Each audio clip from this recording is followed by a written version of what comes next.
இயேசுவுக்கே நன்றி, இயேசுவுக்கு புகழ், மரியே வாழ்க.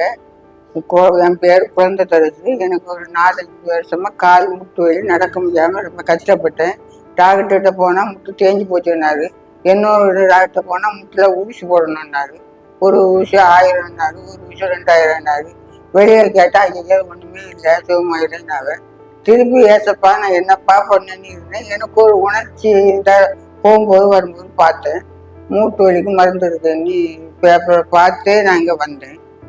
வந்ததுக்கு பிறகு இந்த மருந்து எல்லாம் தந்த மருந்தை சாப்பிட்டு என்னென்ன சாப்பிடணும், இது சாப்பிடக்கூடாதுன்னு சொன்னாங்க. அங்கே கட்டுப்படி 2 மாதம் இந்த மருந்தை தின்னேன். என் காலை நீட்ட முடியாது, இப்படி வளைக்க முடியாது, நீட்டலாம் ஆட்டலாம் எடுக்கலாம், எல்லா வேலையும் செய்யலாம். ஆண்டவருக்கு நன்றி. நல்லா சோகமாயிட்டு மருந்து நிப்பாட்டிட்டு ஆண்டவருக்கு நன்றி சொல்ல விட்டுருக்கேன். RS வேலுமணி ஆஸ்பத்திரிக்கு வந்தேன். டாக்டர் ஆனந்த பிரபாகரை பார்த்தேன். சித்த மருந்து வழியாக எனக்கு சோகமாயிடுச்சு.